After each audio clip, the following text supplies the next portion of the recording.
Oke, selamat datang kembali di channel ini. Kali ini kita akan melanjutkan playlist belajar Nest.js kita ya. Kali ini kita akan mengimplementasikan user. Jadi kita akan buat modul user terlebih dahulu. Nest new Nest g module users. Oke, di sini user sudah dibuat, masih kosong dan sudah didaftarkan juga di app modul. Selanjutnya kita akan buat service-nya. Nest g service users. Nah, agar dia nggak ngebuat file spec-nya atau tesnya, kita bisa buat no spec seperti ini. Nah, lihat dia hanya bikin satu buah file yaitu user service dan otomatis didaftarkan di provider. Oke. Selanjutnya kita akan buat entity-nya dulu. Jadi di sini kita akan buat user entity. Oke, kita buat entity export class user, kita extend base entity, lalu kita akan buat primary generated column, kita akan isi UID untuk ID nya sendiri.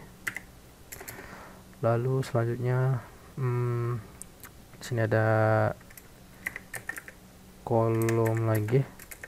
Nah, di sini kita akan buat dia unique, yaitu email. Jadi kita akan buat emailnya unique. Lalu nanti ada kolom password, tipenya string. Lalu ada kolom untuk salt dari si passwordnya. Jadi kita akan mengimplementasikan salt agar passwordnya ini nggak bisa diserang dengan teknik rainbow table ya. Jadi kalau misalkan dia punya hash dari passwordnya, kalau dia masukkan ke rainbow table itu password aslinya nggak akan muncul karena passwordnya udah kita tambahkan dengan salt. Nah, ini biasa ya, kalau salt ini kita taruh di database ya, ini sudah normal memang seperti ini ya. Oke, selanjutnya kita akan buat repositorinya. Repository. Jadi kita akan buat user.repository.ts ini. Lalu kita akan buat entity repository dari user, export class user repository, kita extend repository user. Oke. Sini pertama kita akan implementasikan create user dulu aja ya. Ini kita akan buat DTO nya, kita akan buat DTO nya create user.dto.ts, export class create user DTO. Jadi kita perlu yang namanya di entity kita belum ada kolom nama ya, kita tambahkan kolom nama dulu. Oke, kita masuk ke sini, ada is not empty, itu namanya. Lalu ada is not empty juga untuk emailnya, kita juga bisa tambahkan is email seperti ini. Lalu kita buat is not empty juga untuk passwordnya. Nah, untuk passwordnya sendiri kita akan buat dia panjangnya minimal 6 karakter seperti ini. Oke, kita implementasikan repositorinya, async create user, kita masukkan create user DTO seperti ini, promise void kita akan ambil name, email, password dari si create user DTO. Lalu kita akan buat usernya list.create user. Pertama kita ke set namanya dulu, lalu kita set emailnya, lalu kita akan set kita akan buat saltnya dulu. Nah, untuk proses enkripsinya di sini kita akan menggunakan library bcrypt. Jadi kita install aja yarn add bcrypt.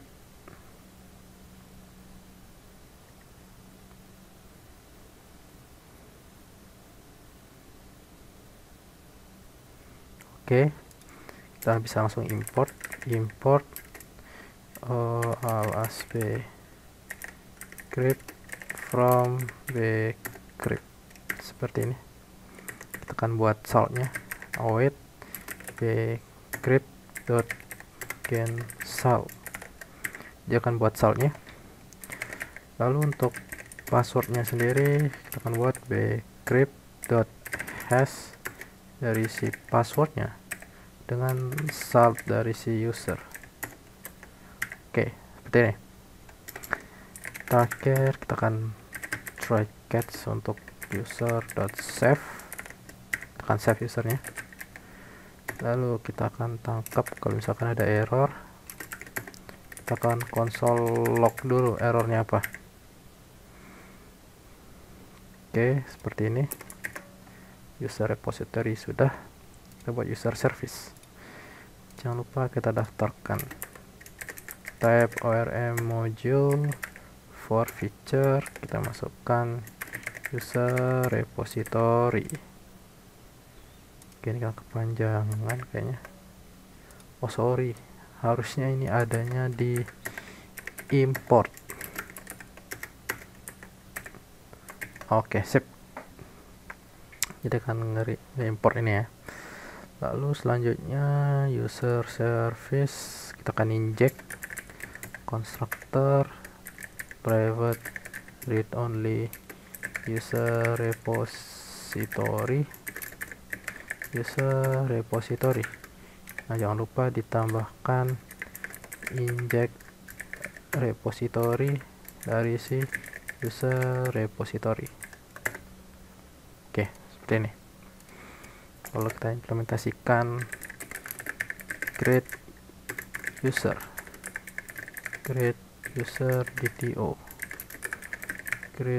DTO promise void return await this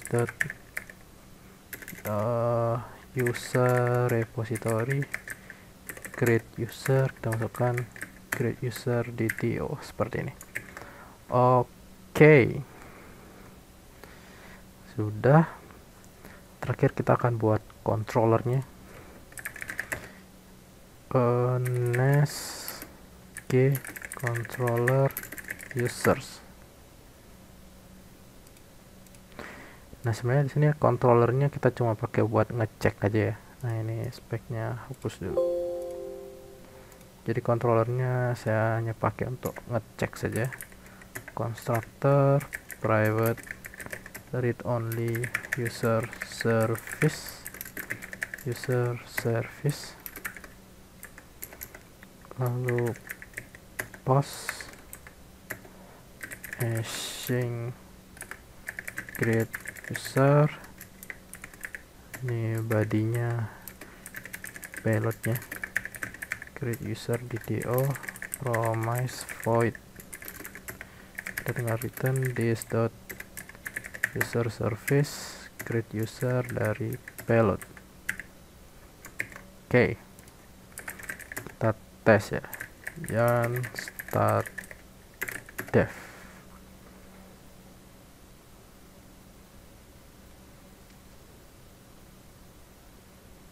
Oke, sejauh ini aman. Oke, ini kita close dulu aja. Kita akan buat baru lagi post host users. Nah, untuk bodinya sendiri yang pertama ada name, misalkan user 1, lalu ada email, user1@example.com, lalu ada passwordnya, saya akan isi 1234566. Oke, sukses created. Kalau kita cek di database kita, ini kita refresh. Oke, usernya ada. Oke, ini saltnya, ini passwordnya. Nice. Proses create usernya sudah berhasil. Oke, kalau misalkan kita mau nge-create satu user lagi tapi dengan email yang sama, misalkan user 2 tapi emailnya yang sama nih, nah dia statusnya masih created juga karena kita tadi nggak throw errornya ya. Nah di sini kalau kita lihat di user repository, kan tadi kita kalau dia ada error kita akan console log. Nah di sini adalah hasil lognya. Nah kalau kita lihat di sini ada beberapa informasi, ada linknya, severity-nya, code-nya, detailnya, dan lain-lain.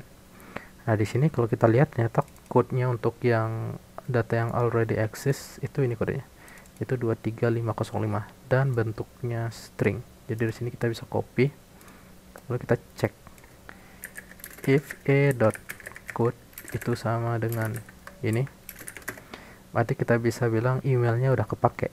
Jadi kita nggak usah ngecek lagi emailnya, kita langsung cek dari errornya aja. Jadi control new conflict exception, email